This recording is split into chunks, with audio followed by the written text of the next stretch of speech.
ọ bụkwana ihe onye na-echere onye na-abịara ya. Onye ejikwana ihe mere mmadụ akọ ya ọnụ maka na ọ bụrụ sọ Chukwu ma ihe echi ga-abụ.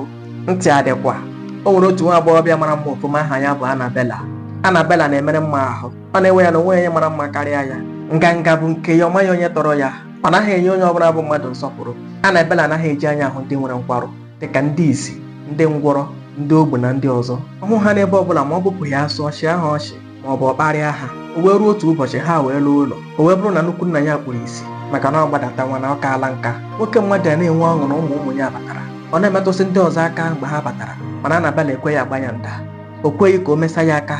N'ihe niile ha nọ n'ụlọ, ọ naghị ekwe agara nwoke ozi. N'oge ehihie ka Annabella nọ na palọ saa n'ala na-apị ekwentị. Ọrụ isi ebe ahụ wee buchara ya. Naanị ya na nnukwu nna ya nọ n'ụlọ. Nnukwu nna ya wee na-akpọ oku na-ajụ onye nọ nda ka enwe ike dukwa onye ime ụlọ maka ọ nọ n'ezi, mana onwe ya onye tụpụrụ ọnụ. O wee were aka ya kulie were mkpọrọ ya na-arụ n'ala na-alakpu. Ka ọ bataruru na palọ, ọ maghị na Annabella na-arahụ ụra na palọ. Ka o rutere n'ebe Annabella na-arahụ ụra, ọ na-arụ mkpọrọ ya na-aga. Mkpọrọ ahụ wee kụta Annabella n'isi. Annabella wee chalie wee were slippers n'ebe ahụ wee pịama nwoke. Ụwa ya onye iberibe. Ọ na-apịa ya, ọ dịghị ya ka ọ bụ ihe ahụ ọ na-apịa ya emetụ ya. O wee laa ya n'akụkụ ebe ahụ hụ kọrọkọrọ ịtọ iri ebe ahụ wee were kọrọkọrọ wee pịa nwoke mmadụ n'isi. Isi agadi nwoke na-agba ọbara. Ọ sị ya taa bụrụkwa izizi n'ikpeazụ ọ ga-akpụ ya bụ osisi n'isi. Agadi nwoke jụọ ya nwere ihe m mere gị. Ube akwa mkpụrụ obi bee akwa arịrị. Ọ sị Chineke letekwa ije mụ na gị. Ihe ị mere m taa, Chukwu ga-ezute gị. Ma o meghị n'izu na ọ ga-eme n'ọnwa, na ọ gaghị adịlatara ya mma. Annabella sị ya back to sender. Chere ọ bụ ebe ahụ ka o kwubiri. Ọ maghị na anya mmiri okenye na-acha nzu nzu, na ọ bụghị oge egwu jiri ka o ji akpọnwụ. Ka ndị ọzọ batara wee hụ ka isi nna ha si agba ọbara. Ajụọ ya ihe mere, ọsọ bụ Annabella. Annabella ebochie ya ọnụ si na ọ gara ịgbata steepụ wee daa kpọọ isi n'ala. Nwoke ji ikwu ogbochie ya ọnụ. Nwoke asịzi sị hapụ okwu ahụ, mana iwe juru ya n'obi.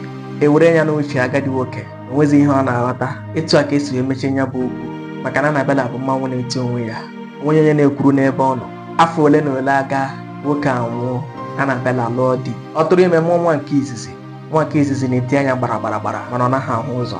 Dịka nwere nwa nsusu mesịrị ya n'anya abụọ. Ọmụọ nwa nke abụọ anaghị aga ije ruo n'afọ anọ, mana ọ ka na-ehi obere ụkwụ ya mesịa mpịrịmpị. Annabella ebulite onwe ya, bu akpa ya n'isi, si na be di ya pụọ, si na ọbara di ya bụ ọbara ọjọọ. Ọ bụzie kwụọ kọtịn nọrọzi ebe ahụ na-azụ ahịa ntu. Ọ maghị ebe mmiri si baa n'opi ụgbọgụrụ, ọ chọkwa n'ịma. Ọ na-amasị ya ịbụ onye ọbụla ebubo n'ihe ọbụla na-eme ya ka a sị na ọ bụ onye a, mana ọ naghị ana ala were ire gụọ eze ya ọnụ.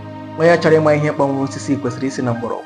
Onye chọrọ ịma ihe gbarụrụ mmiri kwesịrị isi n'isi, maka na achọnwa isi ọchụ aga n'ụzụ. Gee m ntị. Kwụsị mkpọrọmasị ị na-akpọ mmadụ. Kwụsị iji mmadụ atụnyere mmadụ. Kwụsị nkewa. Anyị niile bụ mmadụ. Kwụsị ịkparị mmadụ ibe gị. Ikekwa na ọ bụ nwa ihe, ikekwa na ọ bụ anyarị, ma ọ bụ na o nwere nkwarụ. Ọ bụghị onye ahụ kere onwe ya. Gị ma na onwe gị, ọ bụ gị kere onwe gị. Ọ bụrụkwa na a mụrụ gị nwee otu ngwarụ ma ọ bụ nke ọzọ, mmadụ akparịa gị ka ọ ga-adị gị. Ejikwala mmadụ eme ihe egwuregwu. Onye tụtara ime na aṅụrị nchetakwa na ọmụbeghị kwuru. Ejikwana nọ na-emeka mma wee na-eme ngala, kama were mma gị ahụ gara Chineke ozi. Ntị adịkwa. Ya gazie.